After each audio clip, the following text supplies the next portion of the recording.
Good morning, ladies and gentlemen. Welcome to our full year results conference here in Vevey. This conference will be held in English, but you can also follow it in French or German using the headsets provided. If you're watching the webcast, you can choose the right language by clicking on the respective link on the webcast page. I take the safe harbor statement as read. Now let's start. Paul, you have the floor. Good morning, everybody, and also welcome to our 2014 full results conference.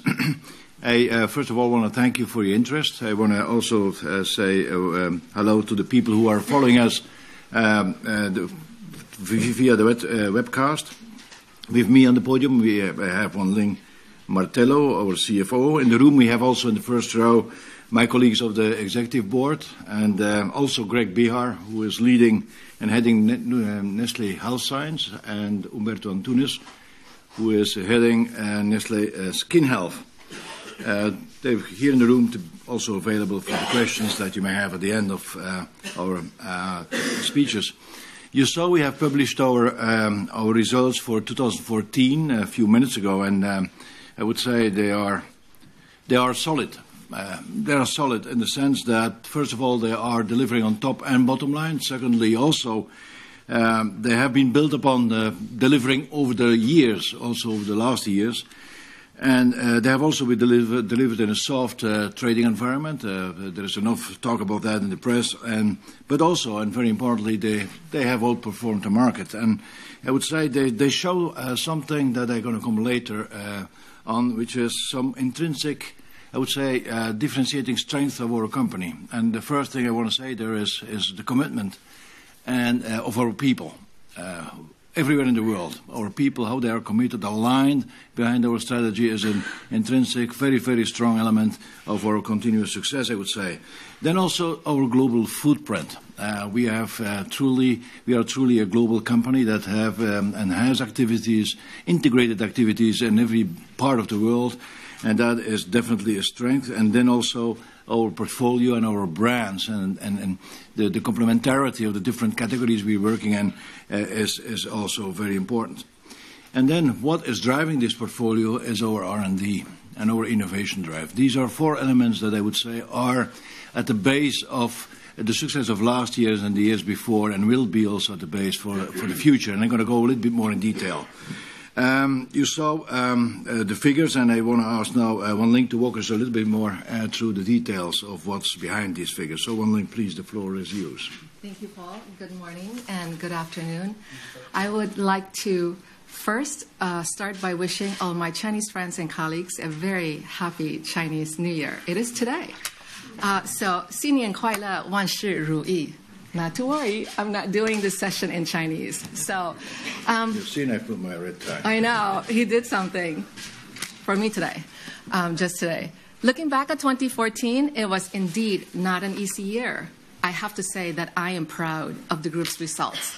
So let us start by taking a look at our highlights slide. We had sales totaling over 91 billion Swiss francs. Our 2014 organic growth is made up of 2.3% RIG and 2.2% pricing. This is good performance and represents two things. First, our ability to sustain growth, like Paul said, year after year in very difficult markets. We focus on the value of our brands, driving innovation, premiumization, and engaging effectively with our consumers. Second, the group's ability to offset areas of weaker performance, areas that we're keenly aware of and are in the process of addressing. Something I will cover more in our zone review. In addition, this growth has been delivered while improving our trading operating profit, up 30 basis points in constant currency. Our operating cash flow of 14.7 billion Swiss francs has to be viewed with the comments I made in 2013 as well as in 2014. We have had 2 years of remarkably strong performance, so 2014 was again a good year. Finally, our underlying earnings per share were up 4.4% in constant currencies. With that in mind, I would like to now turn to the details behind our performance. Starting with our regional growth. Our regional organic growth, that is our zone and globally managed businesses together, was 5.4% in the Americas, 1.9% in Europe, and 5.7% in Asia, Oceania, and Africa. Real internal growth was 2.3% in the Americas, 2.4% in Europe, and also 2.4% in AOA. This performance is representative of a whole host of factors affecting our markets around the world, whether it's the deflation affecting pricing in Europe, a moderate improvement in North America, a more subdued Latin America, or the slowdown we've seen in the Middle East and China affecting AOA in the latter half of the year. Looking at our global presence from the developed and emerging market perspective, emerging markets delivered 8.9% organic growth. Sales totaling 40.2 billion Swiss francs, which is about 44% of our group. This solid 8.9% growth is slightly below where we were last year. It reflects the challenges we face in some key emerging markets. Developed markets delivered 1.1% organic growth, sustaining a performance that, quite frankly, is very good. Let's now turn to our performance from a zone perspective, beginning with Zone Europe. With sales of 15.2 billion Swiss francs, OG of 1.5%, with 2.2% RIG. I know we've said this before, but the strength of the zone comes from innovations and premium products we have brought to the market. This is clearly reflected in market share improvements.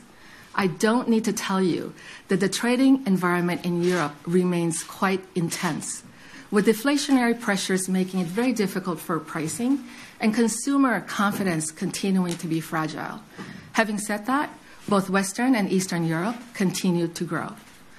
Pet care, Nescafé Dolce Gusto, and frozen pizza had good performances across the zone. In the West, France, Austria, and the Netherlands had good growth, all three markets benefiting from Nescafé Dolce Gusto. In France, Herta and chilled culinary and our frozen pizza business and Fresh Up and Buitoni Fiesta varieties both had a good year. We also had a successful launch of Recette de l'Atelier chocolate. I was afraid I might mispronounce it, so I'll show and tell here. Very good product, very good chocolate. So that's doing really well, especially in a challenging confectionery category. It's also worth calling out that Spain and Portugal, we saw some recovery. Coffee, particularly Nescafé Dolce Gusto, led the growth, no surprise, with frozen pizza and snack noodles and ambient culinary doing well too. The Great Britain region, Germany, Italy, and Greece remain challenging markets for us. In Central and Eastern Europe, the growth was driven by Russia, although we did see a slight slowdown towards the end of the year. The largest categories, coffee, confectionery, and ambient culinary, all had very good performances. Nescafé Gold, Kit Kat, and the launch of Papyrus cooking papers being standout performers. Ukraine also delivered good growth despite the challenges that the market is facing, driven by confectionery, especially Kit Kat. Overall, across the zone, pet care remains the strongest growth driver. As a category, it is one of the best examples where differentiated, value-added, premium products can sustain growth in tough market conditions. Some of the strongest performances come from brands like Felix, Purina ONE, Gourmet, and our snacks range. The zone also continued to invest in the future. A few examples include expansion of our Nescafé Dolce Gusto factory in Tutbury, UK, a capsule factory in Germany, and a pet care factory in Poland. The zone's trading operating profit margin was 15.3%, up 30 basis points. This reflected the zone's ongoing efficiencies and a general reduction in structural costs. Looking now at Zone Americas, the zone achieved 5% organic growth with 1.1% RIG. Starting with some of the macro environment dynamics for the zone, it is fair to say that the various indicators do show an improvement in consumer sentiment in North America towards the end of 2014. In addition, the lower oil prices may help the consumers. We will have to see how this plays out in 2015 and how any improvements actually translates into the F&B sector. In comparison, Latin America's economic environment continues to slow down. Now, looking at our performance, in North America, our growth was slow. We had relatively good performances in pet care, coffee creamers, and super premium ice cream. This growth was offset by the continuing contraction of the frozen category and further declines in premium ice cream. Now, I do realize that we've been speaking about the issues in the U.S. frozen food category for some time. Now, for those of you who have seen what we presented at our investor seminar in Boston just a few months ago, what we discussed there remains relevant. Building on that, I'd like to share with you some more specificity of the plans we discussed in Boston, particularly for Lean Cuisine. We are systematically changing all the elements. We are improving the segmentation of the ranges with new consumption occasions like snacking. We're making the portfolio more relevant in reflecting the needs and wants of our consumers, so more natural, organic, gluten-free, more protein. We're fully embracing digital across all of our communications.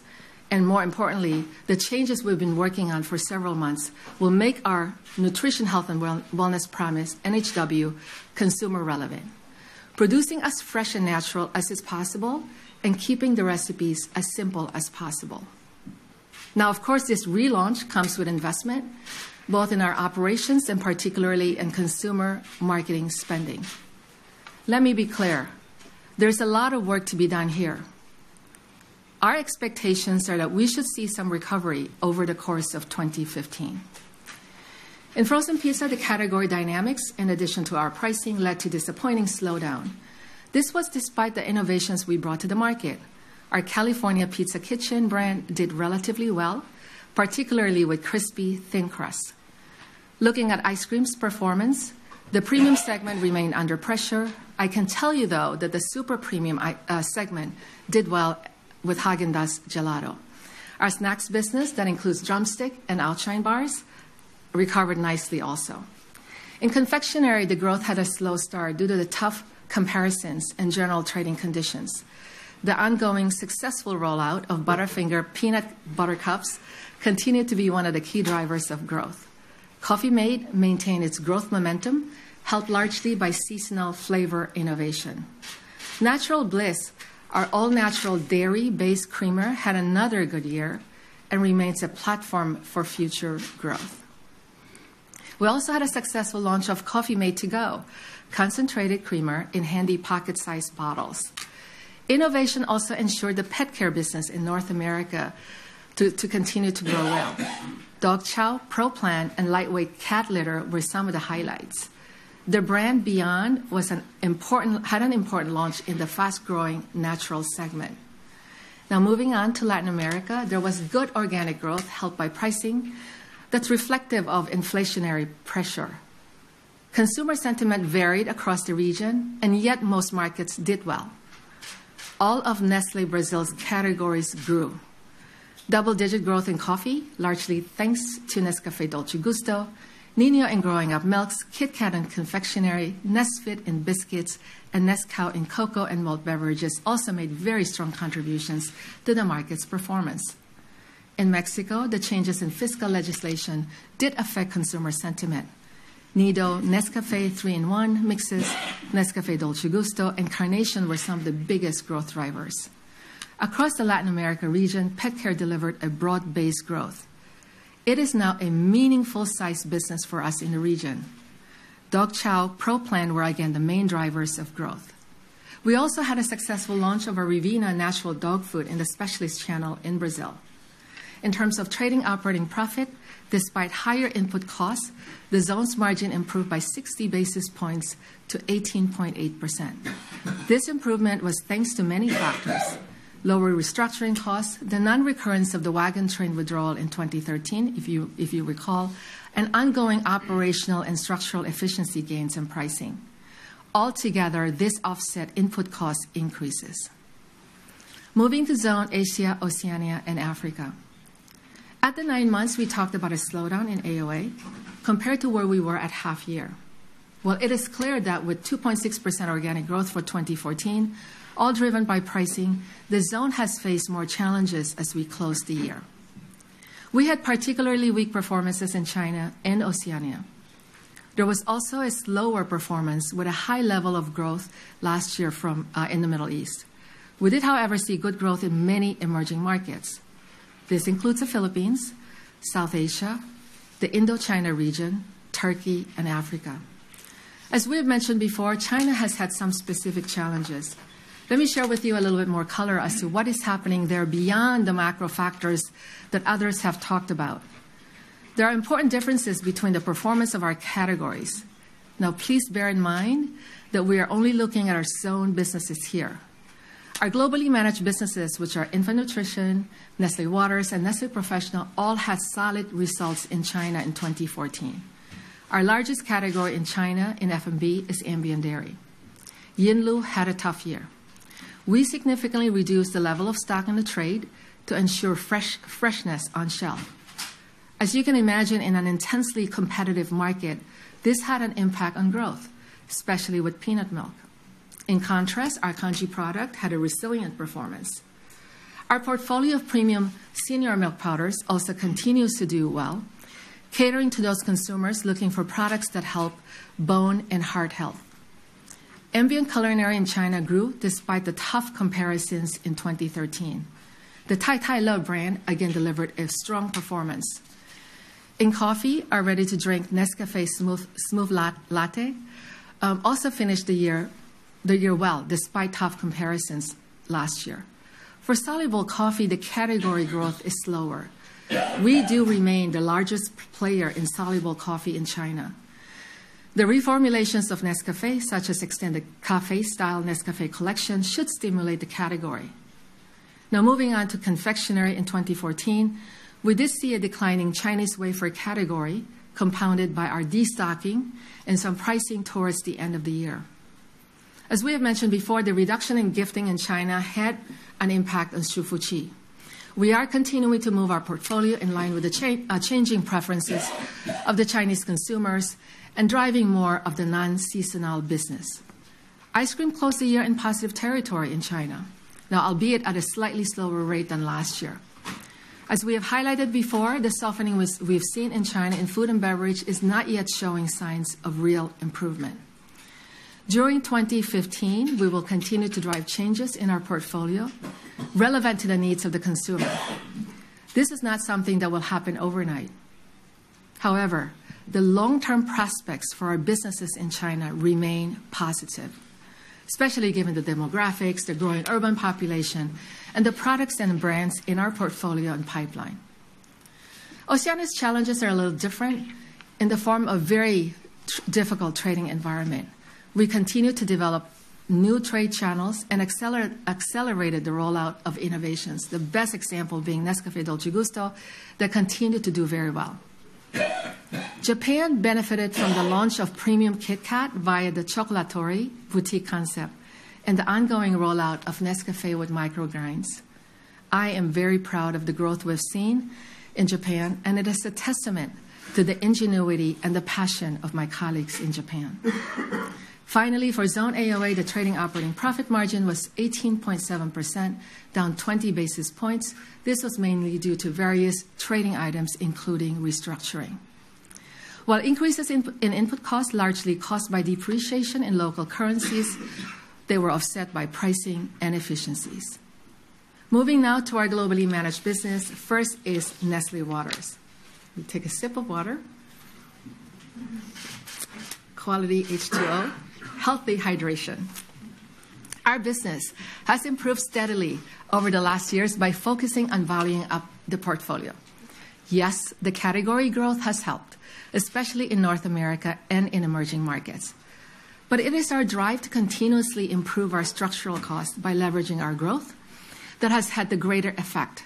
For 2014, Nestlé Waters had 5.4% organic growth with 6.3% RIG. The growth was broad-based, both in terms of geography and our portfolio, and benefited from the global category growth. In the developed markets, pricing remained difficult, no surprise, and our largest market, the U.S., remains highly competitive. Across the emerging markets, the double-digit growth rate was sustained with a very strong RIG contribution. Nestlé Pure Life continued to be a growth engine, particularly in the emerging markets, but also in North America and in the UK. Our strong local brands maintained their momentum and delivered good growth. Highlights were Buxton in the UK, Wrigley in Turkey, La Vie in Vietnam, all with double-digit growth. The premium international brands Perrier and San Pellegrino had a very good year, clearly demonstrating our ability to drive value in this category. Trading operating profit margin was 9.7%, up 50 basis points, mainly driven by leveraging solid RIG on the back of continued structural costs. Lower input costs were partly offset by higher distribution costs. Moving on to Nestlé Nutrition, with a 7.7% organic growth and a 3.6% RIG, a strong result given the tough comparisons in 2013. From a geographic perspective, there was double-digit growth in AOA, despite disruptions in many markets due to political unrest. Latin America also had a good year, with many markets contributing to a solid growth rate. North America and Europe were more challenging, resulting in relatively flat growth. Infant formula continued to be the key driver with double-digit growth. We continue to invest behind our brands. Our super premium line, Illuma, and the premium products, NAN and S26, were again the highlights. Many markets delivered very strong growth, including China, the Middle East, Indonesia, and the South Asia region. Happy to report that Wyeth Infant Nutrition had another good year. In baby food, infant cereal saw a steady recovery in the U.S., with strong contributions also coming from Brazil, Central West Africa, and Pakistan. The organic fruit puree pouches for infants, combining good nutrition and convenience, were a highlight for meals and drinks in the U.S. Despite pressures coming from higher input costs, trading operating profit margin increased 80 basis points to 20.8%. And this was driven by a combination of active portfolio management, a solid performance in Wyeth Nutrition, and efficiencies across the value chain. Moving on to other businesses, we achieved 7.1% organic growth and a 5.6% RIG. Nestlé Professional had relatively good growth, especially when you consider the very challenging out-of-home environments in both Western Europe and North America that together represent over half of our business. Not surprisingly then, the growth was driven by the emerging markets with China, Philippines, the Indochina region, the Middle East, and Russia. The beverage solutions continued to perform well, and this was helped by the rollout of new technologies behind our Nescafé Alegria and Nescafé Milano machines. Dessert solutions also had a good growth. Moving on to Nespresso. Nespresso grew in all regions. Our ongoing focus on quality and the many investments we made and continue to make in products, machines, and services delivered strong results. As I reported at our last call, the successful launch of the virtual line system in North America is creating a new premium coffee segment, and we're very happy with the progress so far. Nestlé Health Science growth was primarily driven by strong performances in Europe. We continue to drive new innovations across the portfolio. For example, new products in our VitaFlow business in the UK, a new Boost bottle in Canada, and the Meritan range in Europe. Last but not least, Nestlé Skin Health had double-digit growth with strong performances in all businesses and geographies, particularly in the Americas and in Asia. The trading operating profit margin of other businesses increased by 140 basis points to 19.1%. The drivers of this were good performances across all other businesses and an exceptional contribution from Nestlé Skin Health. I have to say that it is a business whose profitability is traditionally weighted towards the second half. I've talked a lot about our product categories as I've gone through the zones, but this slide does serve to highlight where we have challenges and successes from a category perspective. Powdered and liquid beverages had good growth driven by both coffee and cocoa and malt beverages. Highlights being Nescafé Dolce Gusto, premium soluble coffee, Milo, and Nescau. Both coffee, cocoa, and malt beverages contributed to the trading operating profit improvement of 40 basis points. Waters we've covered as a GMB.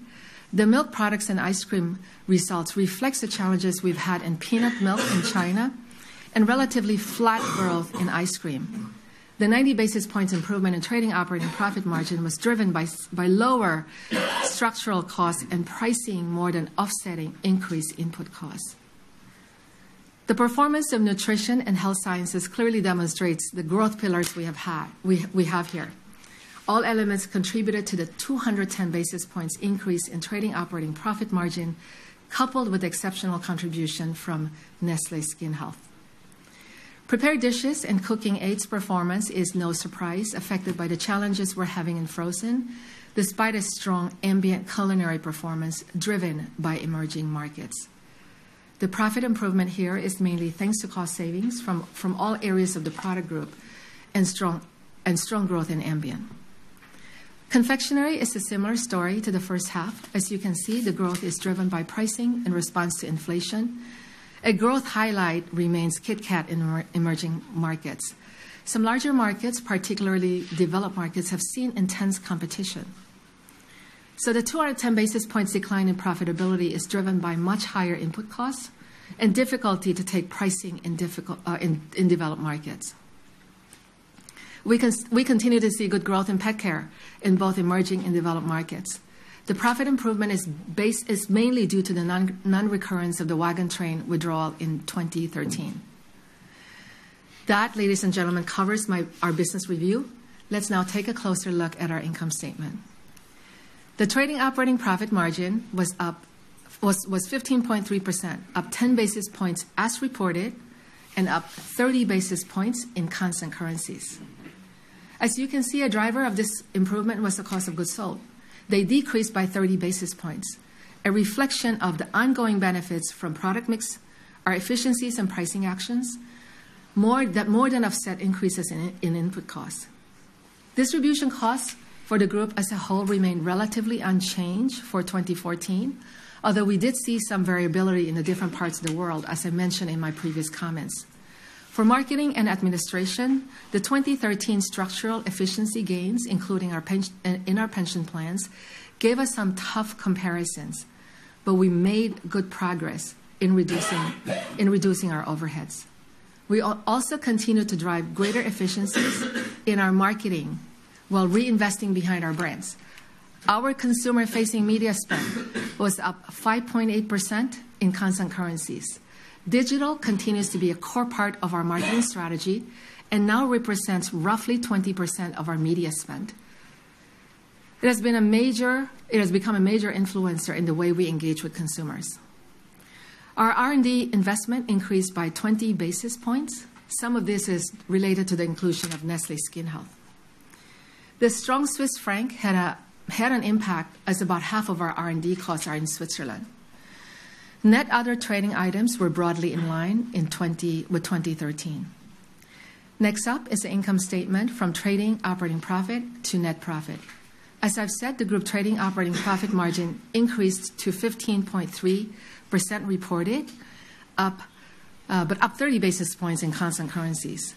Net income and expenses includes an impairment of goodwill of 1.8 billion Swiss francs.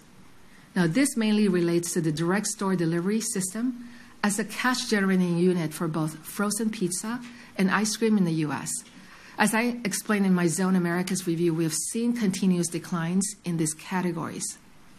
So this has meant that the cash flow projections needed to cover the asset base, as required under IFRS impairment tests, could not be sustained. Therefore, we had to take a goodwill impairment for DSD. Net financial income and expenses were comparable to last year. Reported taxes have been affected by one-off items. Underlying tax rate is broadly in line with last year. Income from associates and JVs has changed following the L'Oréal Galderma transaction. Net profit increased 490 basis points due to the revaluation of the 50% of Galderma and the proceeds of the partial disposal of our L'Oréal stake. As a consequence, reported earnings per share were 4.54 francs, up 44.6%. Here it is important to bear in mind that we have a drag on the net operating expenses, mainly due to monetary corrections driven by hyperinflationary accounting. In turn, this impacts net profit, which, when coupled with currencies, has affected our reported earnings per share.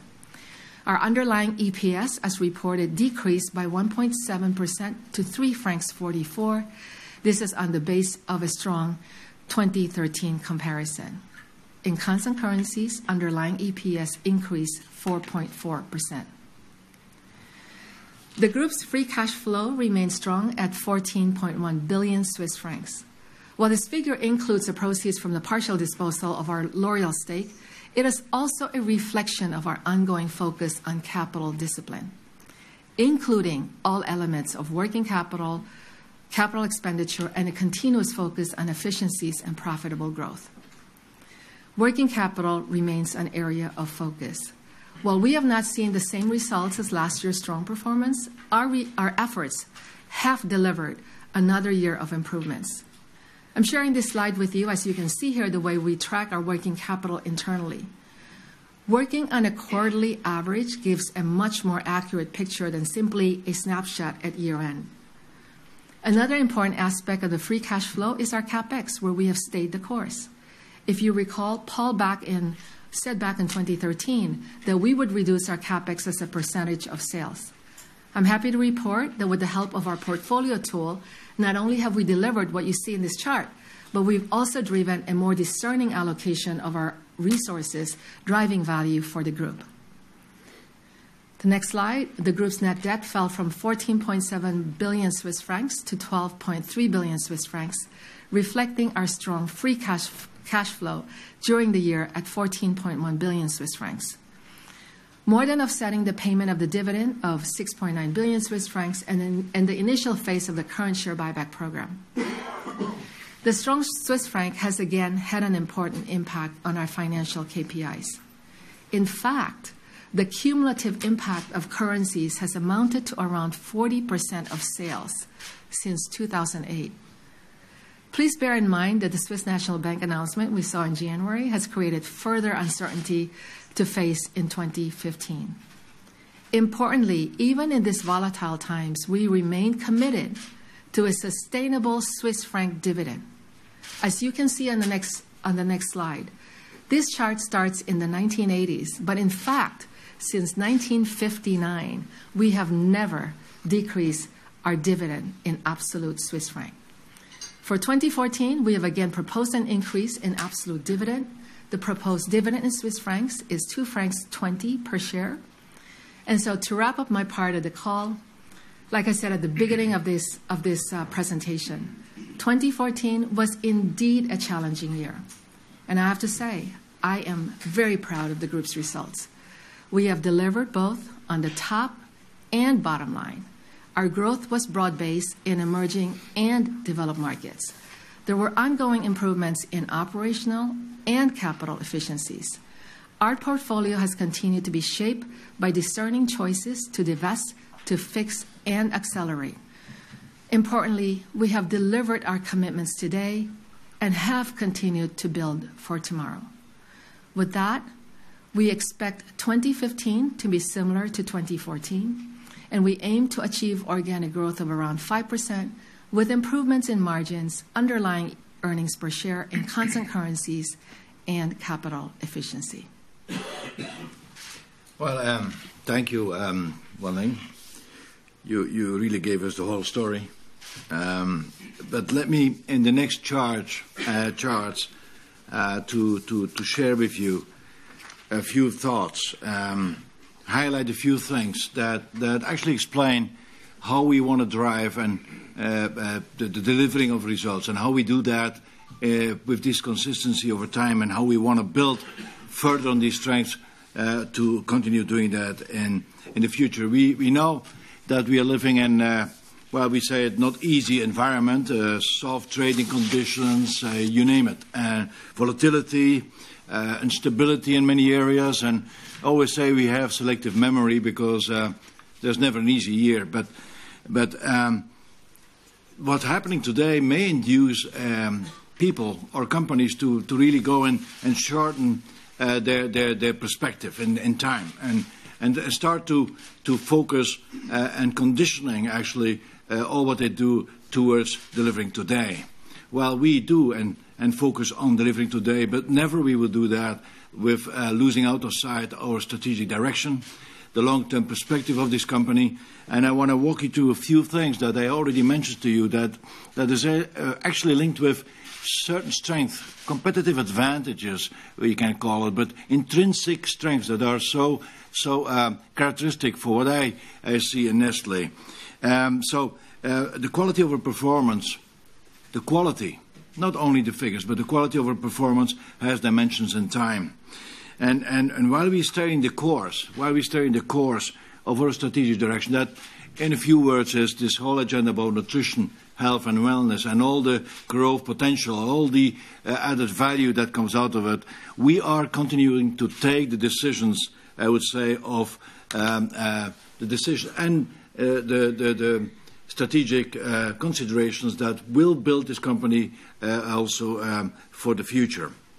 You see here, we are definitely combining always the short term with long term. And that has promises, but that has obligations. And we can do that because of what you see here. It is because of our intrinsic strength. I'm going to walk you very rapidly through them. It is also to be aware of certain challenges that we have today. Be aware of them, acknowledge them, and do something about them, and build again solutions for these. And also to do and to invest today, because also before us people have invested for us, so we can do and continue doing that for the future. The first thing is our intrinsic strength, and I must say there, and I have mentioned them before, our intrinsic strength that gives us that resilience, that consistency over time. These are definitely what I see strengths and competitive advantages of our company. And you have the first thing is our people. I have mentioned it before. And every time I travel and every time I go wherever in the world, it is that strength that radiates and that motivates. It is not only the strong commitment to our an alignment behind what we have been sharing with you in many, many occasions, our roadmap that actually says what we want to be in the future today and in the future as a company, how we want to go about that, where we are going to look for growth, how are we going to organize ourselves efficiently and effectively. That alignment behind us, that talking of the same language is one thing. Also the capabilities and professionalism that we have, the fact that people that are knowing so well the realities of all parts of the world and in a very volatile world, definitely an advantage. How we can rewire our organization operations everywhere, it's people. But then it's the attitude too. The values they live and the way they go about their business, how they go about their business, actually reflecting so much what we say Nestlé is all about. It is about creating shared value. That's a strength. That's a strength that is even more relevant in turbulent times. Then the other one, it is foresight. And actually, I've mentioned before, foresight and courage that translates into having today the results of investments made before. Nestlé is going to have 150 years of existence next year. 150 years, and actually it started 150 years ago with one of these products that we're still selling today, Cerelac. And it has been a story of every time repeating it, reinventing, inventing new dimensions for the future, and that's the strength that we are building upon now, and that it is our obligation also to do it for the future and the next generations. That is why we are extending the boundaries of nutrition and wellness. That is why we are investing in countries and taking it for the long term. That is where our strong portfolio comes out. That's where our global footprint comes out. And that is what we do further. And then how we are organized. This combination of how you combine local with global. We are privileging, as an operational structure, decentralization. Having the decision-making, the operational decision-making as close as possible where the action, where the consumer is, where the reality is. Yet at the same time not losing out on global inspiration, we call it, on global ideas, rolling it out, having a common agenda, alignment behind the same song sheet, roadmap, and yet translate that in actions and in results in every market. These are three intrinsic strengths that I want to highlight here that we have to build. It's not for free. You have to build it permanently, but it's something that we have to leverage too, and that is at the base of our consistency today and in the future. Then we have challenges, and we do have very strong challenges, and Wan Ling has walked you through quite a few of them already, and it's first of all acknowledge them, accept them as a challenge. And we have not done everything right, and we have failed in connecting with new realities, and we have to see them as opportunities by correcting them and bringing the right actions and strategies in place. The first one is something that is not so much of our making. It is the Swiss franc, and Wan Ling walked you through that. It is something that's came to life all of a sudden a few weeks ago when the Swiss National Bank decided to unlock this, or unpin the Swiss franc from the euro. But actually, it's something we have lived with for so many years already.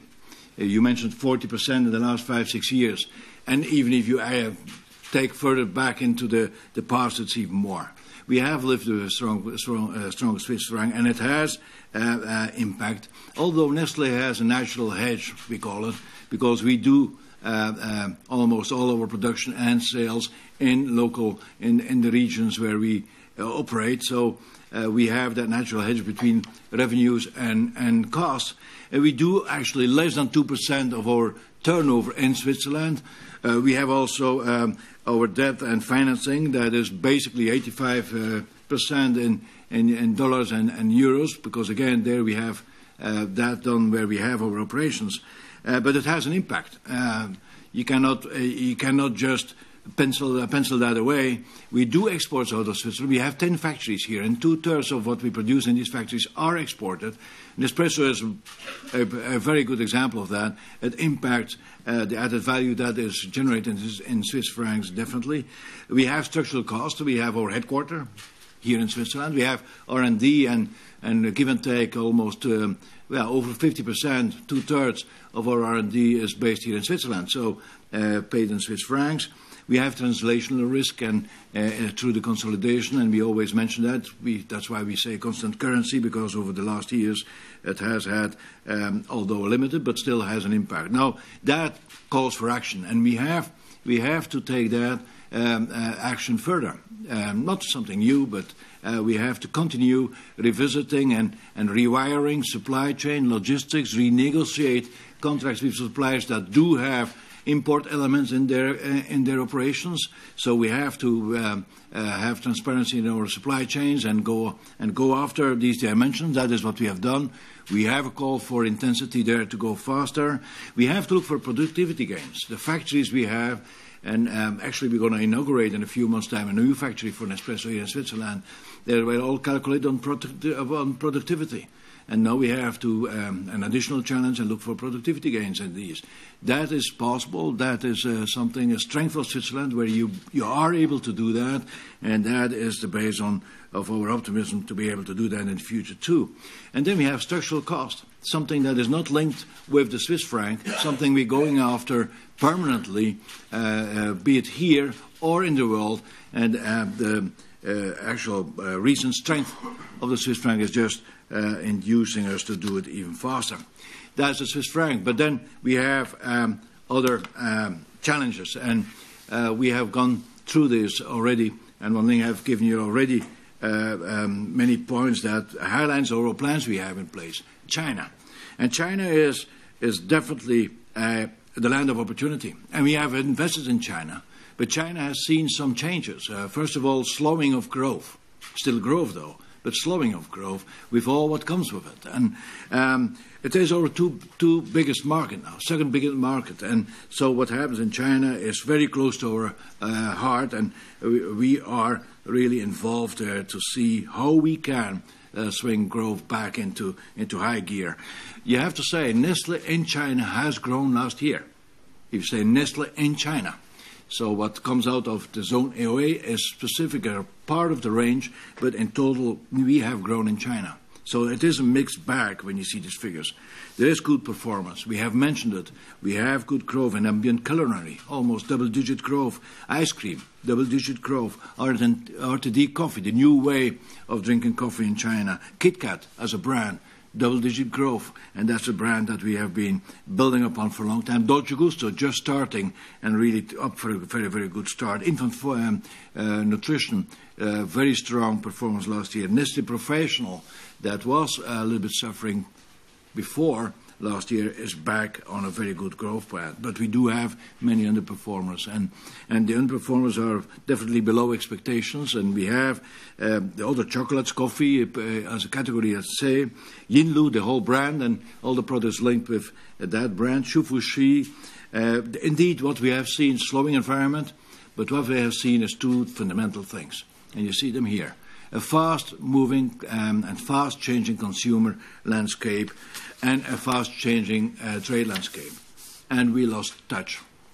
And we have identified that now for quite a while. We work on plans to reconnect. You see, in China, the consumer, never in the world, at least for what I've seen, has the consumer so fast fundamentally changed as in China.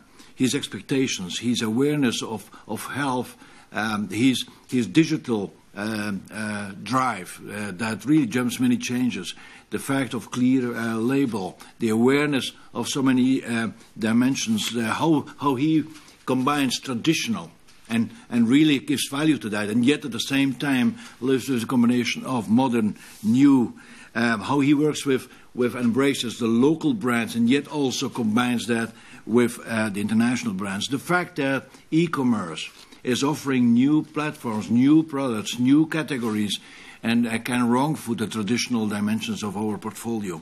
That is what has impacted us. We didn't recognize that at time, and we have to reconnect there. And that touches the whole marketing mix, and we have done that.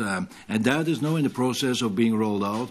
It's going to be taking momentum over the months to come, and specifically as from the second part of this year. Nescafé, back to 60-40% preference in all products we have. Yinlu, nutritional arguments and clean labels, and having more protein arguments. Shufushi, how we combine that tradition and the traditional design of the brand and yet give it a modern flavor without touching the fundamental traditional dimension of the brand. How we go for digital and increase our PFME, our product fixed marketing expenses, our support behind the brands through digital. China de facto is in the Nestlé world the most advanced already in digital, and yet it is having so many opportunities. Another part is the trade. A fast-moving trade landscape. The word that is used is destocking. What happens is if you have a trade that is multi-layer, multi-different layers of distributors selling to distributors, and then you have another dimension of first-tier, second-tier, third-tier cities. When you have a slowing down, you have still a push model. Well, then you have a disbalance. And that's the balance we have to strike again between pull and push and going for the new trade channels too as e-commerce. That is linked with restructuring and rementalizing also your grocery sales organization. It is to organize around the e-commerce and combine that with digital and social media. It is linked with product differentiation and have for each channel the adapted products. It is embracing out-of-home and Nestlé Professional more deeply, and that is what we are doing. So that has to give back this wind in the sails of good growth in China, something a country we are believing in, a country we have invested in, and a country where we're going to see growth coming back shortly. Another challenge, and I think Wan Ling walked you through quite a lot of details already there, in U.S. frozen food. It is a category and a business for us that is challenged, and it is a fantastic category. It is a fantastic category because, first of all, it is part of the North American landscape. It has huge penetrations, Nestlé and our brands too. It is a sizable business, 23 billion business, and it is growing, projected to be growing for the next years to come, 3 to 2%. The category has decreased over the last years, 2 to 3% every year. Why? Because the consumer has changed also the expectations that was not given through that category. Expectations, again, very many points in common. Fresh, and how fresh is perceived, and how frozen is not perceived fresh, although it has all the intrinsic freshness in there, and we have to get that across. Less processed, natural, gluten-free, the high protein drive that we see. Also the way people want to eat and not going from the 3 classical meals but having more healthy snacking throughout the day. So these are new trends that a category, because of its success, was locked into not delivering or not understanding or not making these links, and we have to connect that category again and our brands with it. We have spoken in the Boston investor seminar about that, and you refer to that. It is linked with touching the whole portfolio mix, so it is a fundamental work to be done, something we started already a year and a half, 2 years ago. It is linked with the quality and the freshness of the products, the ingredients we put in there. It is also going for the intrinsic quality of the category, and that's why we have this campaign, Freshly Made, Simply Frozen. It is to also go digital to get the right messages across. It is to support our brands much more. The category was a little bit starved of brand support. You may remember we spoke about the fact that this category was driven into being on deal, and there all efforts were just pricing. And people don't buy prices, they buy value, and we have to get that back in there, and that is what is being done. So it is also repositioning lean. We have seen that the whole lean market, not only in frozen, in general is challenged. People don't want to go only for diet, they want to go for healthy lifestyles, and that's where the lean cuisine has to move into and is moving into. It is also capabilities, and we are integrating also in Solon a product technology center to really go about these new dimensions and to bring that as added value into that category. So you see there's quite a lot of initiatives happening. It's happening as we speak, rolling out. It started last year. These are fundamental changes that need some time to roll in, to hit, and to connect with consumers. The trade has a very high acceptance of all the plans we have.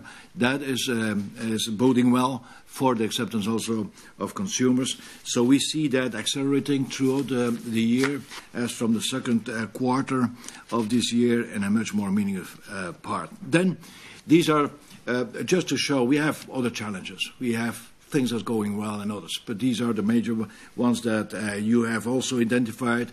I just wanted to share with you that we accept them as a challenge, we acknowledge that, we are working on that, and we have plans that are being rolled out as we speak. Another point, and the last point I want to touch, is how we position ourselves for the future. I've mentioned that Nestlé is a company that, yes, we do have short-term intensity. We are there to drive results today.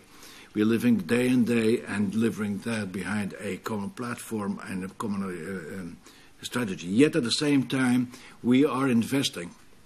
Part of the P&L is going for investments that we're going to enjoy later on. We can do that because this company has been driving this rolling building platform dimension. And we can do that because they did it for us in the past, building strong arguments, building strong portfolios and brands. Well, for us to do that also. And that's why we are building on our nutritional and wellness strategy in a very meaningful way. And the best example of that is our expansion of the boundaries. We are building through our food and beverage, which is the foundation of this company, our nutritional health and wellness agenda. That is where the biggest part of our R&D goes to. Yet at the same time, that is what is delivering the results today. At the same time, we have to build and make complementary growth platforms that has a lot of promise. Hence there, our new Nestlé Health Science that we started in 2011, that we started to build. And then also last year by bringing Galderma in, the establishment of Nestlé Skin Health. These businesses are small and yet sizable. They do already over 4 billion, and that's just a start. They have and entail a promise of profitable growth for the future.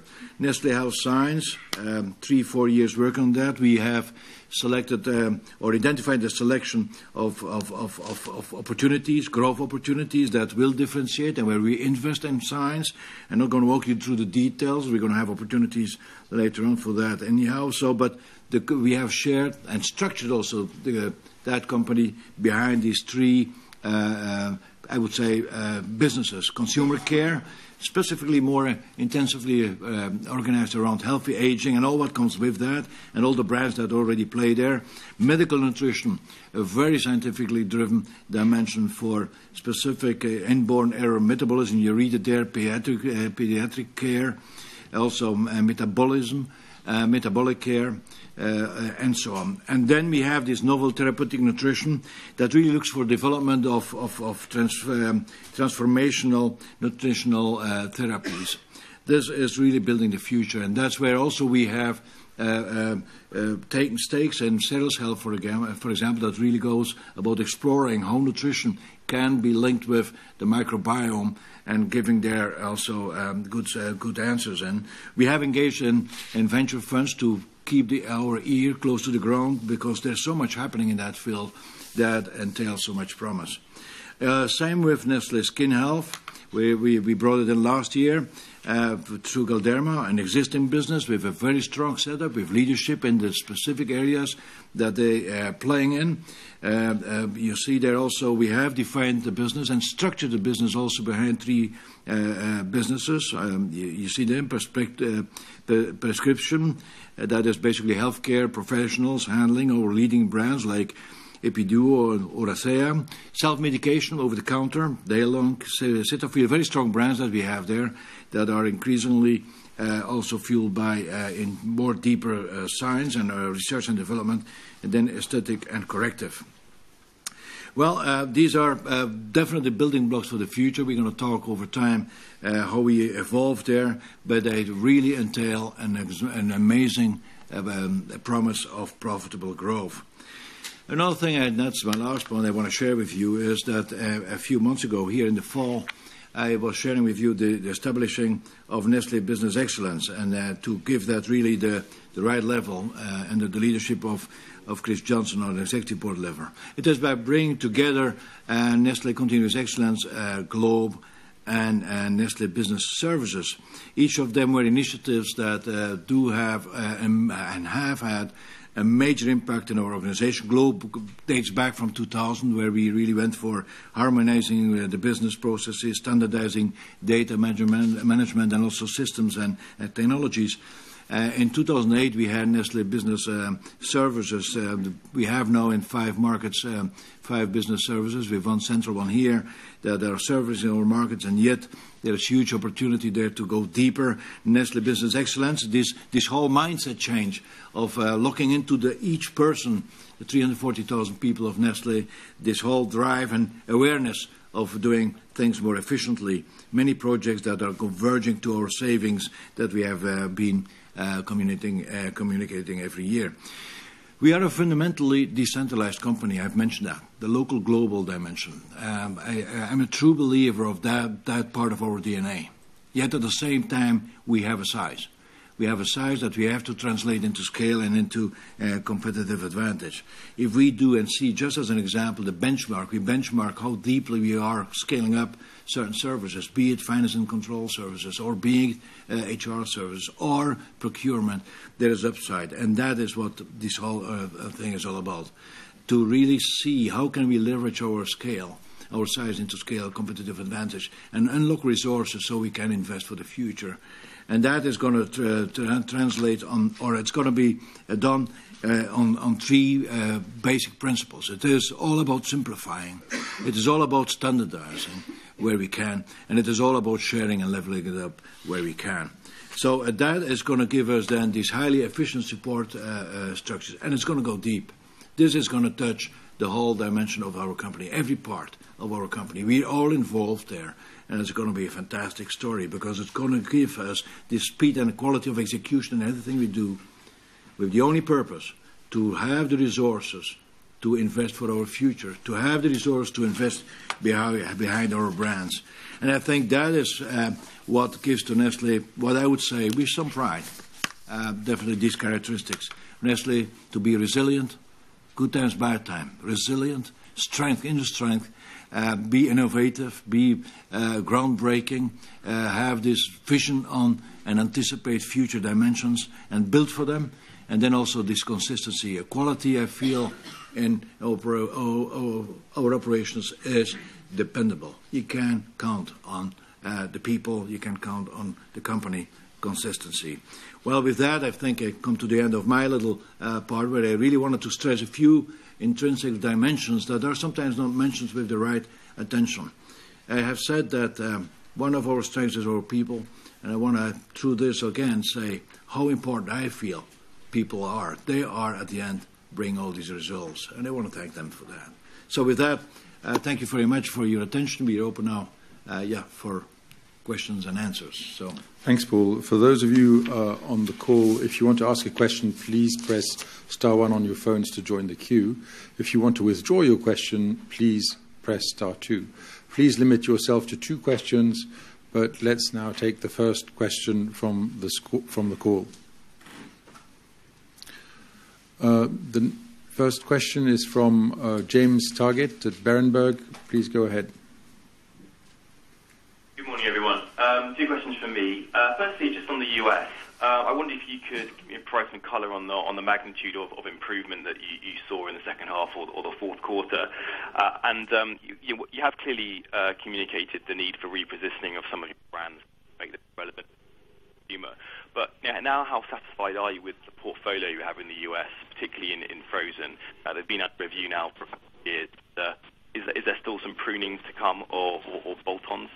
And then secondly, just in terms of China, again, you flagged you need to reposition some of the zone categories in China. That still needs to be done. But is the destocking element that's impacted the performance in 2014 broadly over now, or do you expect that to be a drag again in 2015? Thank you.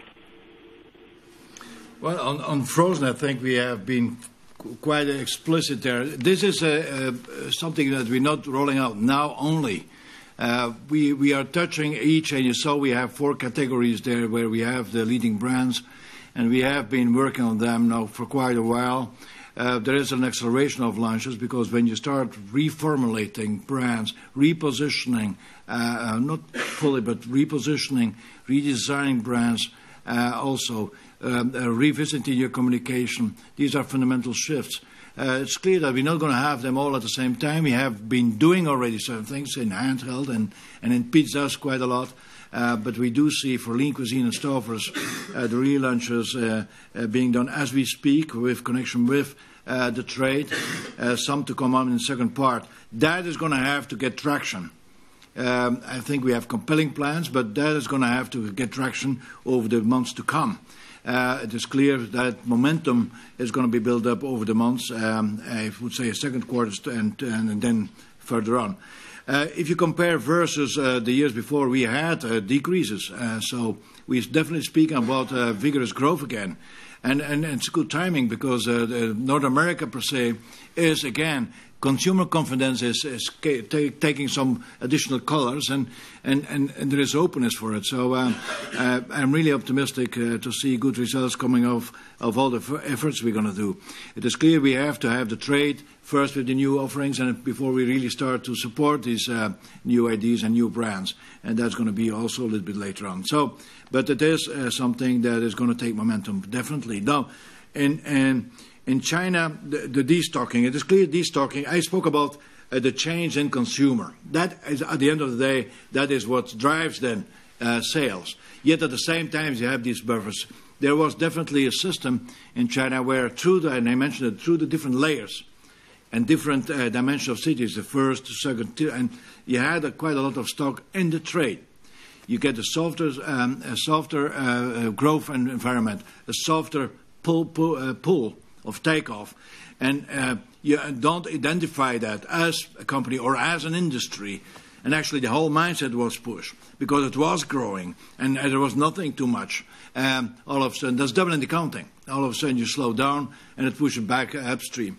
And that is what we have been doing now for quite a while because you don't do it abruptly. There's still some remnants to be done, but we have definitely now embraced also again this whole pull model where you go really for the consumer, but then with the right offerings, and hence the whole reformulation of the marketing mix. These are not done overnight, but that's again coincidence maybe in the timing, but that's again something that has to gain momentum. Also, the launches are coming in, are being rolled out. Again, not all at the same time. They're going to have a phasing because there is also efforts and people involved there. Our sales forces have to be linked with that. But I definitely believe there's a good. I saw that. We're going to go there in a few weeks' time again to see it in situ. I see good things happening, and there is very, very, very good arguments linking again our brands with the consumer. That is what matters, and that is what done. That doesn't have the same, I would say, impact in time as, for example, destocking. So we go to bad all at once. We're going to have the good rolling out and gaining momentum over the next months. Thanks, Paul. The next question from the call, John. John Cox, Kepler. John, you have the floor. the call. A couple of questions for you. Just on the Paul, you seem to be talking quite a lot about the sort of the cost base in Switzerland, and obviously in 2014 we saw a 30 basis point impact on the margin from that sort of slightly overexposed Swiss cost base. Given the fact the currencies at the moment seem to be pointing to a -6%, similar to what you had in 2014. Would you anticipate another 30 basis point impact as a result of what's happening with the currencies? Or are some of these measures you're talking about, you will think that maybe there'll be a reduction in that impact? That's the first question. And then a second question, maybe for both of you, and your thoughts on dividend and buyback. Obviously, you've increased your dividend, which obviously is good news in this environment. You have the buyback going. What should we expect going forward? You seem to have maybe moved the mix back to buyback plus dividend from, say, dividend from the previous CFOs. I'm just wondering what you think of that. And I just want a quick sneaky number 3 question, if I can, just to come back to that China situation and the destocking. Am I right in understanding that it's because a lot of the products now are moving to e-commerce and you haven't actually been there so exposed, and that is the issue for you in China, at least partly? Thank you. Well, on the cost base, and I may give some of the answers to you, Wan Ling, but on the cost base in Swiss francs, I have to remind you, for example, a few years ago we had a forex impact of almost 12%, I think, was it, over the year versus our basket of monies there, and that was an impact of 30 basis points.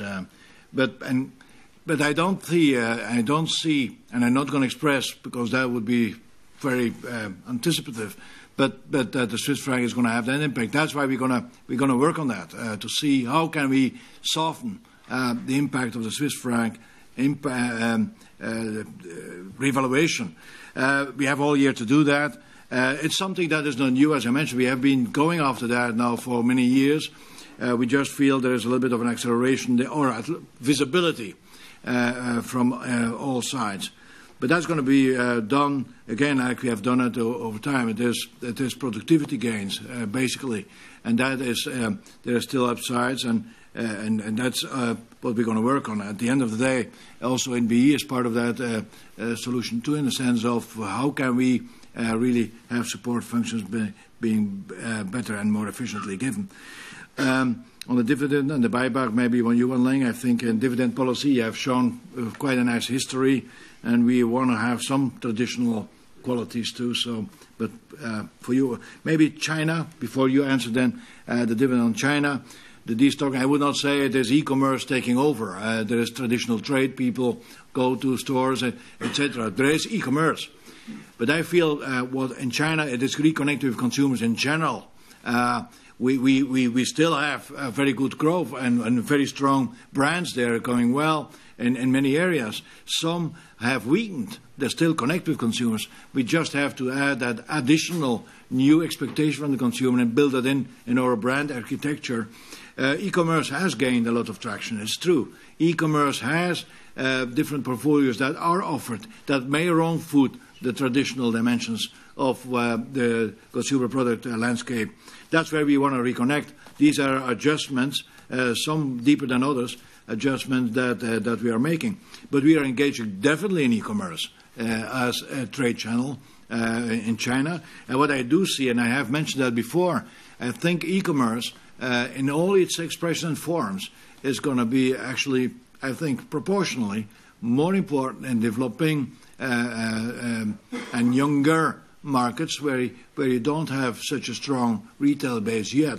A little bit like the cell phone, how these markets or these countries are jumping stages, and that's why we engage in digital, be it social media, because they're intimately linked to each other, and e-commerce, and that is also part of the answer we give in China, building these capabilities in an accelerated way and engaging with the big e-commerce players proactively and in certain dimensions and partnerships. On dividend and buyback, maybe you, Wan Ling. Yeah, hi, John. Hey, on dividend, we have made it, we've repeatedly said that it's going to be a sustainable dividend policy. For 50 years, we've never reduced it in absolute terms. So that has not changed and will not change. In terms of share buyback, you've seen on our cash flow statement, we've done 1.5 billion of the 8 billion program that we announced last year.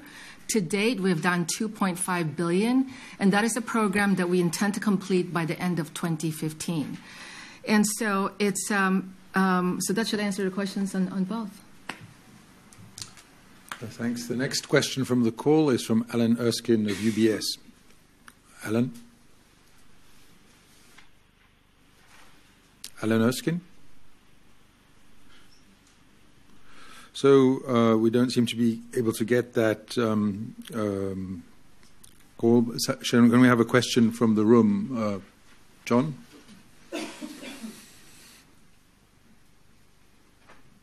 Hi, John Revel, Wall Street Journal. A couple of points.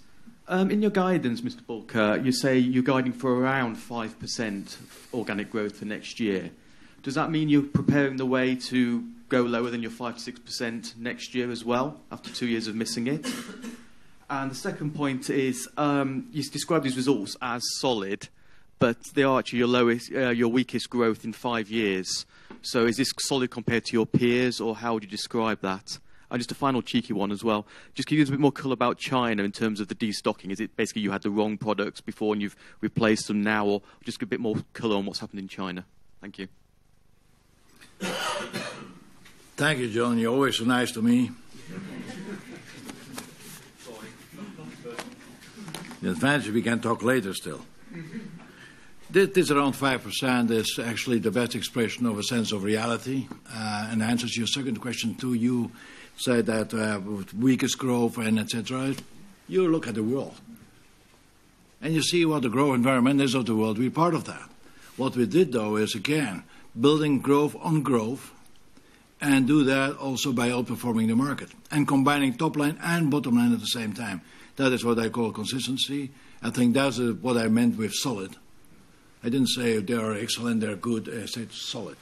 And that, I think, is what it is. I didn't fail the Nestlé model, per se. I explained that here quite explicitly last time. The Nestlé model is something we're aiming at for the medium term. And that is built upon, and sometimes we go over it, and we don't excuse ourselves for that. Sometimes we're under it, but you see it over a medium term, it is right there, 5 to 6%. Why? Because that's is what we feel we are working for, we are conditioning our company for, and that is what the environment over time should allow us to be doing. We are aiming again at 5% because that's how we are. We actually believe, sometimes I say to myself, we are arrogant because that is what we're aiming for.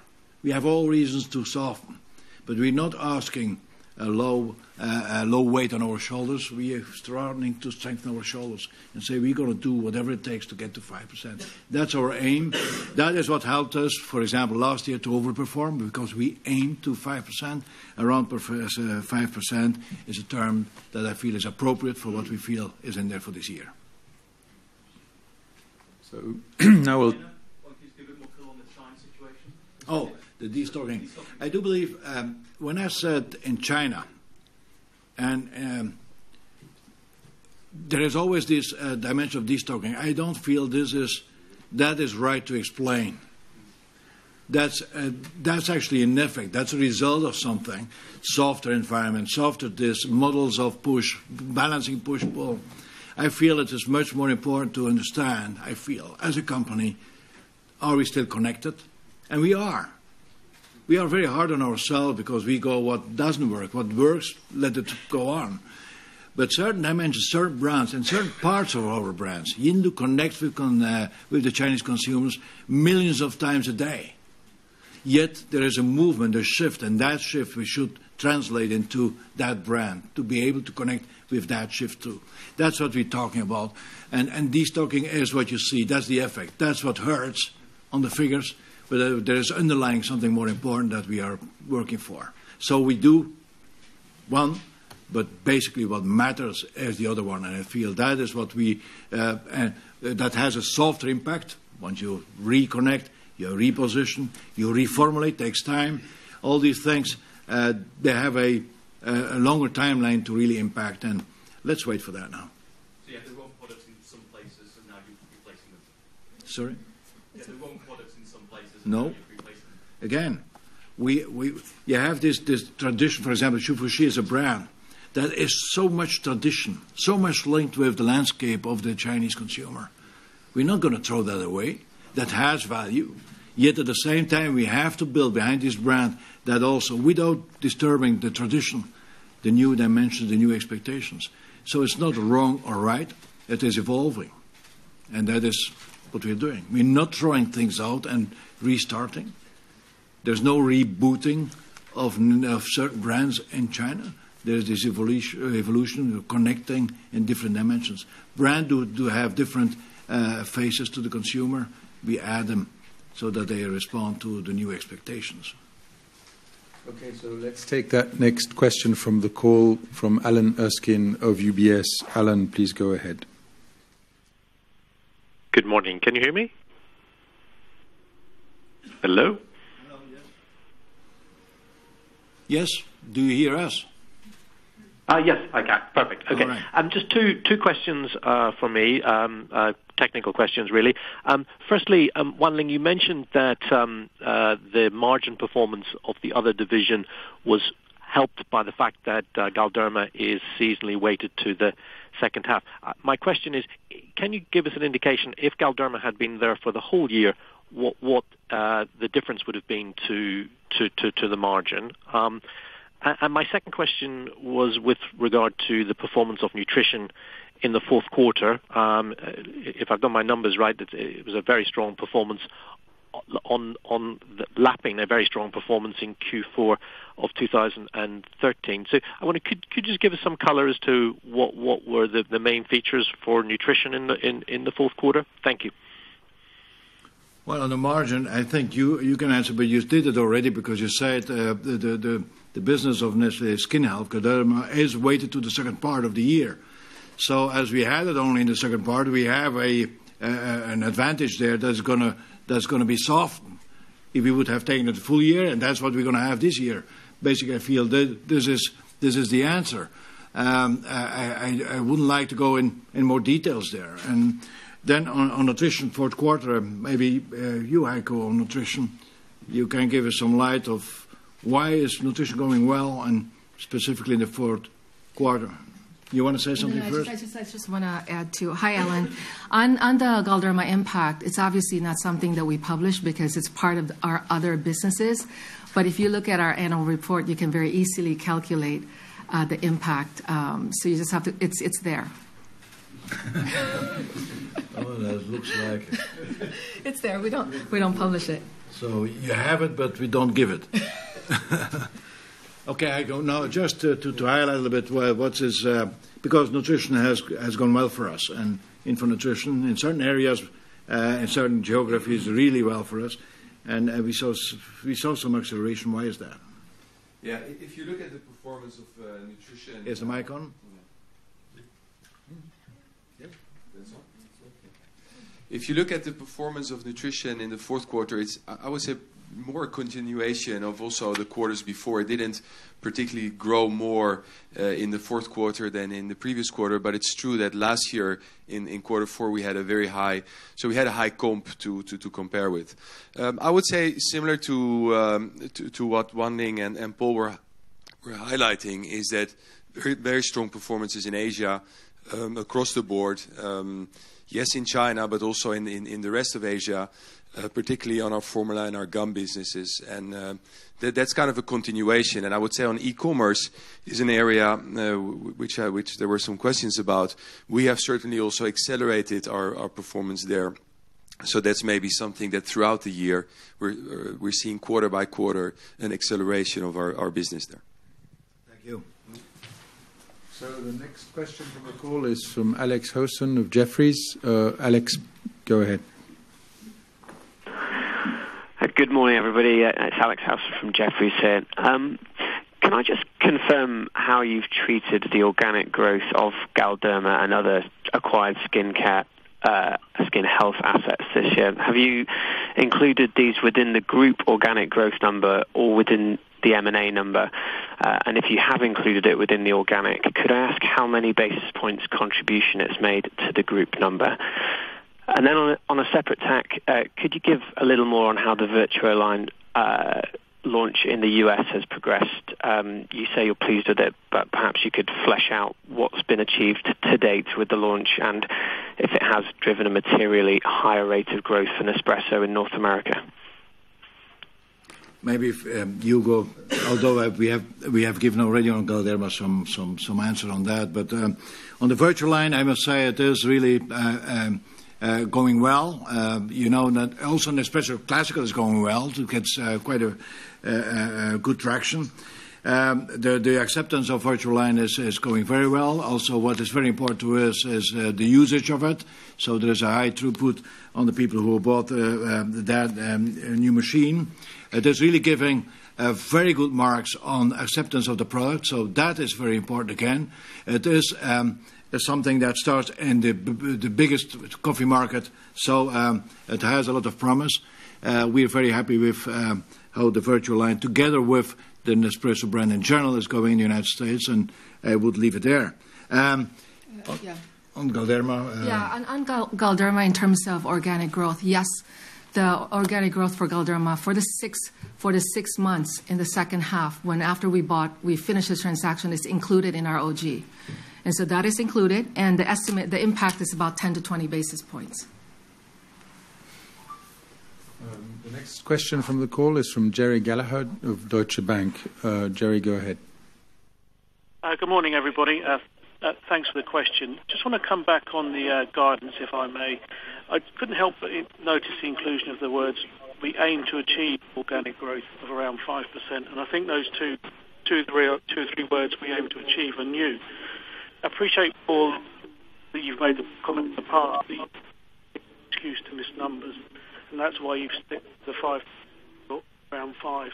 But firstly, is this a way of giving yourself additional room around the 5% number by putting the we aim to achieve comment in? And secondly, aligned to that, can you give us a sense of the impact of hyperinflation in some Latin American countries in terms of the contribution to organic growth? Thank you. Well, we're going to try to read your questions because it's very bad connection. The first one was actually, I don't think it was a question, it was a comment, it was a statement saying you're stretching a little bit. The aim to achieve around 5%. There's quite a few words together to say you give some freedom. I think in a volatile world we're living in, that's appropriate. I mean, I'm really not worried about 10 basis points more or less on this. I really want to outperform and deliver upon what we promised ourselves to. We are aiming as an organization. We're aiming at 5% growth. I believe it's in there for us to make, and we're going to see how far we get. That is what brought us in very difficult years, already 2 times, to 4.5%, which is a fundamental building block of our Nestlé model, because 4.5% will add up eventually, or adds up really with the past already, that we had average over 6% growth.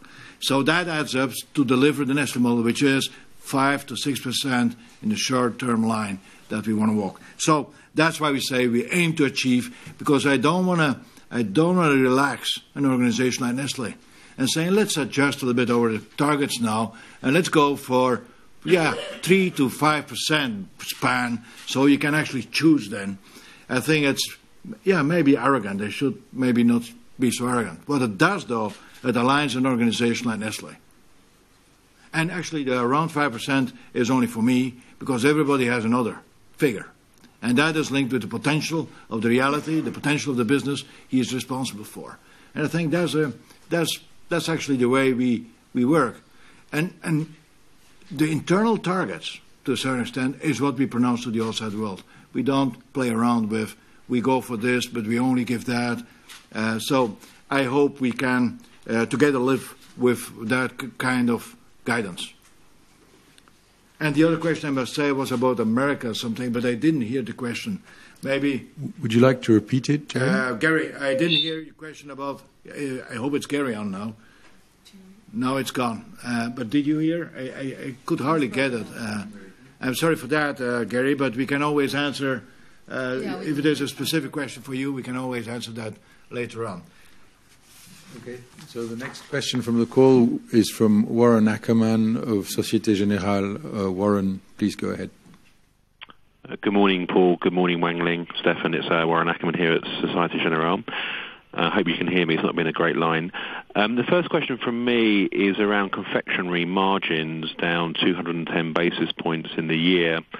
Some of your peers have pointed out that Nestlé has taken no pricing in chocolate in Europe in 2014.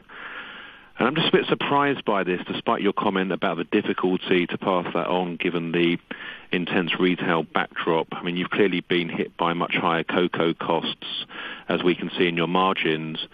And if I go back a few years, the trading operating margin in confectionery was above 17%. So the question is, should we be getting concerned about profitability in confectionery? And is your policy of not taking pricing in European chocolate likely to remain your strategy in 2015? That's the first question. And then the second one, just want to touch on a few geographies. Why was the UK and Germany weak? And it's, those two geographies have been quite good in the recent past. What's changed there? And then on Latin America, you talk about a slowdown towards the year end. Which geography and categories are you talking about? And perhaps you can say a word on Mexico and the impact of the soda fat taxes on category growth. Thank you. Well, on no pricing, maybe we didn't do so much pricing last year because we did before. Normally, we're the first one to price. And but that's how competition is. That's everybody talks and gives his own arguments. But what we did have, though, is a very high impact of the cocoa price. Yes, it did. We did. So, and that is basically explaining what happened. Also on the bottom line, that is to be ironed out again. We had good gains last year, the year before. That have been given back a little bit there. But that's again. Pricing and maintaining the substance of our business is one of the highest elements on our agenda, and we're going to go for that. Part of, I must say, UK, Germany is linked with exactly that. High price competition in confectionery. If you see, coffee went quite well in Europe, but confectionery, especially in UK, had a little bit of a softer thing. So actually, I felt. We could reverse the arguments others are using, but and that's it. Latin America is always a mixed bag, and you know that. Mexico had softer growth during the whole year, almost. We see that coming back now next year. It's so much linked also with North America, also in this NAFTA dimension. And as North America, USA is getting more colors back. We may have Mexico also getting better. I think also the tax has taken out the dent in consumer consumption, because what it did was basically, and for the less purchasing power part of society, has increased prices. That is an effect of having taxes on certain dimensions that are touching specifically the food that goes to that part of society. So that is there. That impacted the whole industry to a certain extent. Also Brazil, although Brazil saw some slowing, linked also with raw material prices and what drives their economy. And we're part of Brazil. You know how huge penetration we have in Brazil. But, we see that Brazil is actually already on slightly slower growth than we were used to. And we're going to have to live with that, although we have quite a lot of innovation there coming in to the pipeline. Also, a lot of increase in brand support, because in Brazil, brand support is essential. And we are increasing our brand support there too. So, and these two big markets are actually conditioning. Yet, at the same time, all other regions, Chile, Peru, or Central Caribbean, have shown good growth figures. So there's many, many good stuff, but these two big ones are conditioning a little bit the perception of Latin America. Just to add to the specific question in Mexico in terms of the fiscal legislation, that affects about 20% of our portfolio, Warren. So. Okay, before taking another question from the room, the next question from the call is from Celine Panutti of JP Morgan. Celine, go ahead, please. Yes, good morning. My first question is on the price outlook for 2015. You mentioned that Q4 was a slowdown in pricing. I was wondering whether that momentum should continue to decelerate, especially there was some point about deflation in Europe. And on the same page, if you could tell us what is your raw material cost expectation for 2015 and whether that effectively is driving the pricing lower. My second question, I will go back to FX. Could you... I can't hear you very well. Céline, could you repeat the second part of your question? We couldn't hear it. Yeah, so my first question was about weakening pricing as well as the raw material outlook for 2015. My second question... Okay. Yes, second question. Yes, was on FX.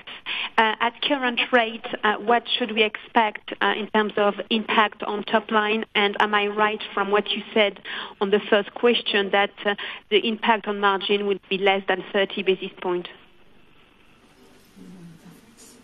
FX, yeah. Well, I think you... Yeah, let me... hi, Celine, it's Wan Ling here. First of all, we do not guide pricing. Pricing is something that we do locally, and we don't do it on sort of like at a group level. But having said that, our expectation is no different going into 2015, which is emerging markets. In hyperinflationary countries, we should be able to take pricing. Developed markets, Western Europe, North America. North America, we might be able to do something in Q4. We were able to take some pricing in terms of frozen, actually. But Western Europe, more of the same. And so the dynamics will be, going into 2015, will be more or less the same as 2014. In terms of input costs, our guidance is the same as 2014 in the low single digit for input costs. And in terms of FX, we do not, again, same thing, we don't guide in terms of FX impact on our results. But one thing to bear in mind, there's a translation and there's the transaction. From a transaction standpoint, Paul talked about it in his presentation, almost between 80-90%, there's not a mismatch between sales and cost, because where we produce where we sell. And so 2% of our sales is basically in Switzerland. But so from a translation standpoint, yes, but we don't guide on that. From a transaction standpoint, there's not a significant mismatch, because like I said, between 80 to 90% is there's natural hedge. So the next question is from the room over here, please. Bernd Biel, Lebensmittelzeitung. Hello, Mr. Bulcke. You talked about business excellence and an impact of 10 or 20 basis points. But we are talking about efficient consumer response and value chain management for 20 years now. Don't you have higher impact in your company with all these efforts you drive internally? Or do you give it away to your customers, to your retailers, or to your end consumers? Giving away is a bad term, because it sounds like for free. First of all, NB we bring together already initiatives and dimensions in our company that are already there. And that is what has helped us also to really drive our performance over all these years. We speak about Globe, who is an enabler. We're speaking about our Nestlé Business Excellence, Nestlé Continuous Excellence efforts that really driving a lean thing into the whole organization. It is always many things coming together that allows you to deliver. And the results are part of what we deliver. Other part is we have increased our R&D over the last years. We have increased also our, as we call it, PFME, or support behind our brands. Because we have every year more added value products that we have to communicate deeper for. So we're building the platforms for the future. Also, that takes resources, like the Institute of Nestlé Health Science, that is supporting Nestlé Health Science as a business, and that has a lot of promise. But these are upfront investments. So what we do with our whatever comes out in more efficiencies and more effectiveness is to really use that as a fuel for growth. That's how actually we are calling Nestlé Business Excellence, by bringing these three dimensions together, by going deeper and into the organization, there's going to be resources that, and we do it for that, resources to fuel growth. And part of that goes to the bottom line. Part goes there to customers, yes, indeed, to keep on being competitive in our relationships with them versus the others. So it's a matter of resources. And we take them where we have upsides, and I think we have still upsides there. I don't think I spoke about 10 basis points. The 10 basis points or increasing margin, we say, is a target that we, again, that is something we set ourselves for. That is, if we go as a company and leverage our scale better, if we do Nestlé Continuous Excellence well, if we are smart and driving added value through our products, that should have an effect on margin. That's why we say we go for more margin. But what we get in resources, additional resources, much of that goes behind supporting our future. Do we have another question from the room? Yes, Hara-san. Okay. Hello. Thank you very much. I just have two questions. To local question, I'm Valérie from Le Temps in Geneva. My first question is, you will propose Patrick Ebicher to be elected at the next annual general meeting. I would like to know if you could just comment on what you think he can bring to Nestlé. And my second question, sorry, you said the productivity in Switzerland must be raised because of the Swiss franc on your 10 factories. And I wanted to know how, very concretely, do you think you can raise the productivity, and if it will have an impact on your employees here in Switzerland? Thank you very much. Well, I think if you see the track record of Patrick Ebicher, can he bring something to Nestlé? If you then see Nestlé being increasingly on a drive, if you see what we want to stand for, it is to drive quality of enhanced quality of life of people through nutritional wellness based upon increasingly science-based innovation. And he is somebody who has a passion for exactly that, and how nutrition is part of a healthy lifestyle and science, etc. I think it's a very strong addition to a board of a company that has the same agenda. So I see that as very positive. Now on productivity in Switzerland, what we said is that doesn't mean taking people out. These kind of factories are growing. And we have to be effective in competing, even with the Swiss franc, of having these factories having more production.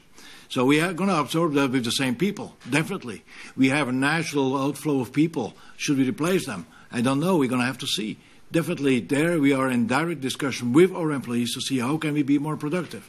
Now the easy part, would I see a little bit of too easy for us, would be we take 10% people out. That's not the answer.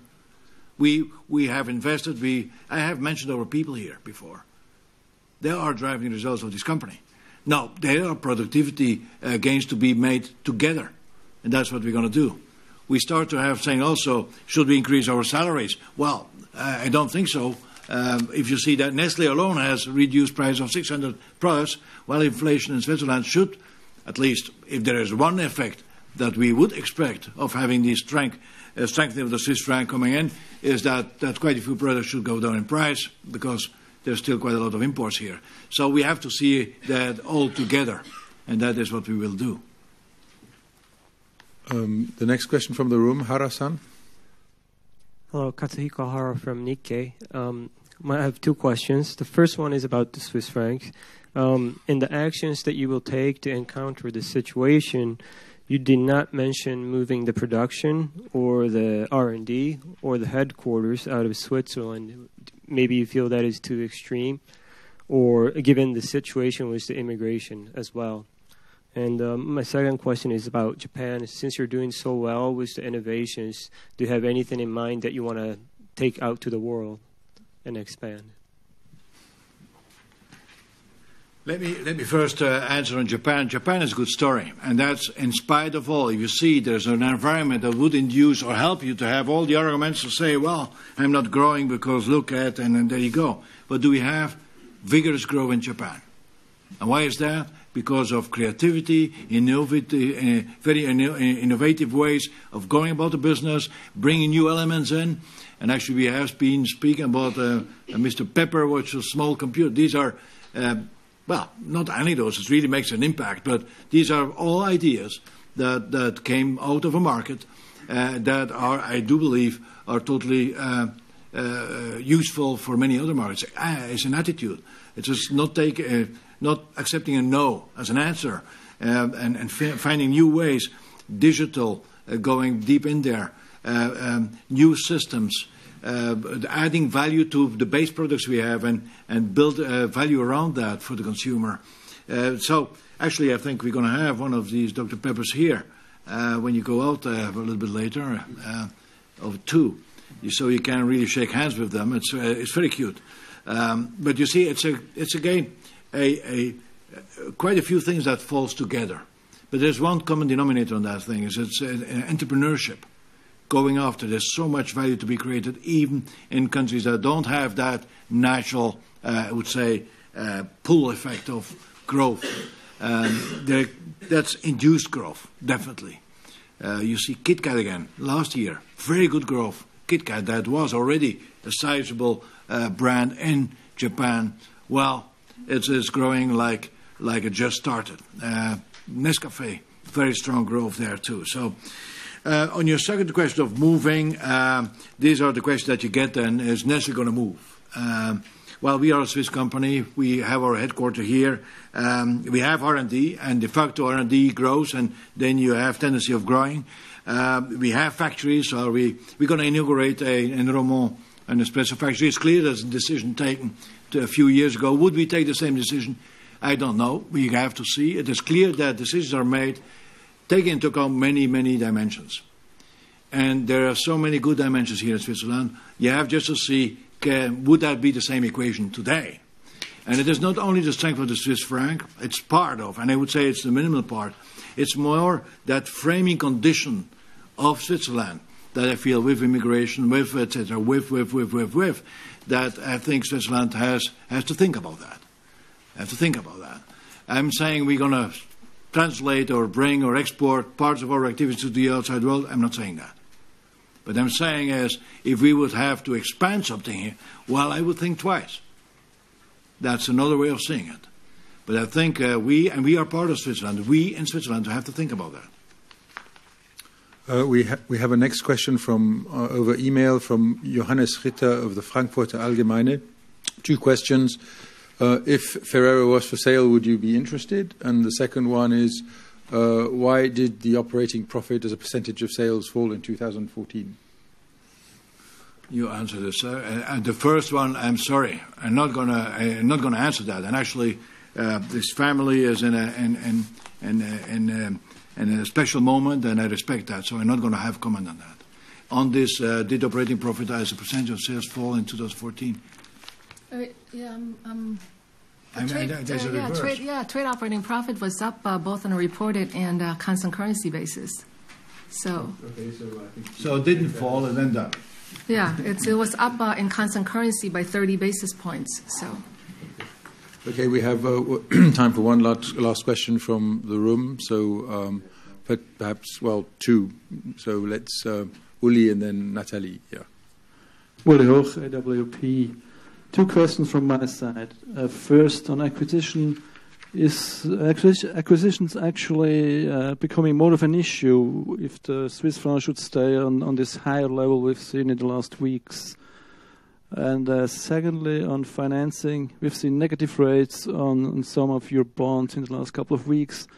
Does this have any impact on your financing policy? Thanks.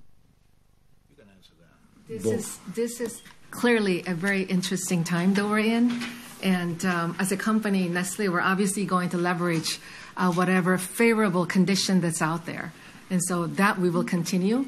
In terms of M&A, we don't guide in terms of specific transactions. Clearly, we as a company, our first focus is on growth and investing for our future. So to the extent that there are interesting acquisition possibilities out there, we're always looking at them.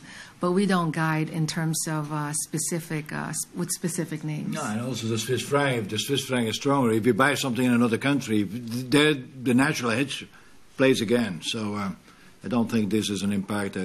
That's not part of our consideration per se to do acquisitions. Okay, and perhaps the last question to Nathalie. I'd just like to come back on the pruning of your portfolio. Back in 2013, you said you were starting a major review of the underperforming brand. Could you let us know where you stand now in the process? Shall we expect some form of acceleration on this? And my second question would be around the artificial flavoring. 2 days ago, you announced that in the US you would remove artificial flavoring from confectionery. And could you let us know if you intend to extend that to Europe or to other categories, and what that says about consumer trends? Thank you. On portfolio management, pruning. Portfolio management is not only about pruning. Portfolio management, pruning is part of it. But portfolio management is to have insight and to make that shared with people who decide on what we expect from ourselves, as we call it, categories or products or brands and markets, what we expect from them. And by defining that very explicitly and build that into your whole planning process, you create an awareness that each cell has to earn its place. And when it does, then we invest even more. So it is also a tool that is not only pruning, it is also to decide where we allocate our resources, because we have higher possibility of winning. It is driving better profitability and growth. It has prospect of having our agenda and lead that category, etc. SKU management is one of them where we really prune, because there we take out what is really more ballast than enjoyment. So, and what's important is we say we're going to accelerate portfolio management. We had portfolio management. What we did is actually make that awareness much more visible and explicit in the decision criteria, and also make that decision criteria much more felt through the whole organization. And that is now built into the planning process, strategic planning process, in a very, very fundamental way. Artificial flavoring is something we have been working on for quite a while.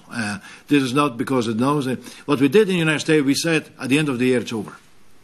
And that's a little bit linked with the commitments that we have publicized on many other areas. You may remember in our annual report, we said, look, instead of having these internal objectives and all, in all transparency, why are we not putting them outside and share them and say that's what we're going to do, that's what we're aiming for, that's what we will do.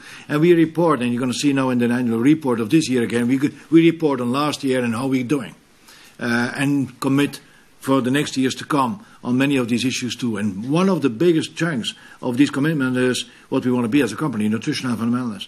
Well, artificial flavors with consumer that, although fully safe and all, but that's a sensibility that consumer has, we answer to that.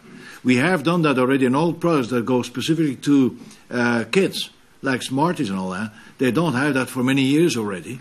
Well, we commit to the outside world to do it in the whole range of chocolates and confectionery in the United States.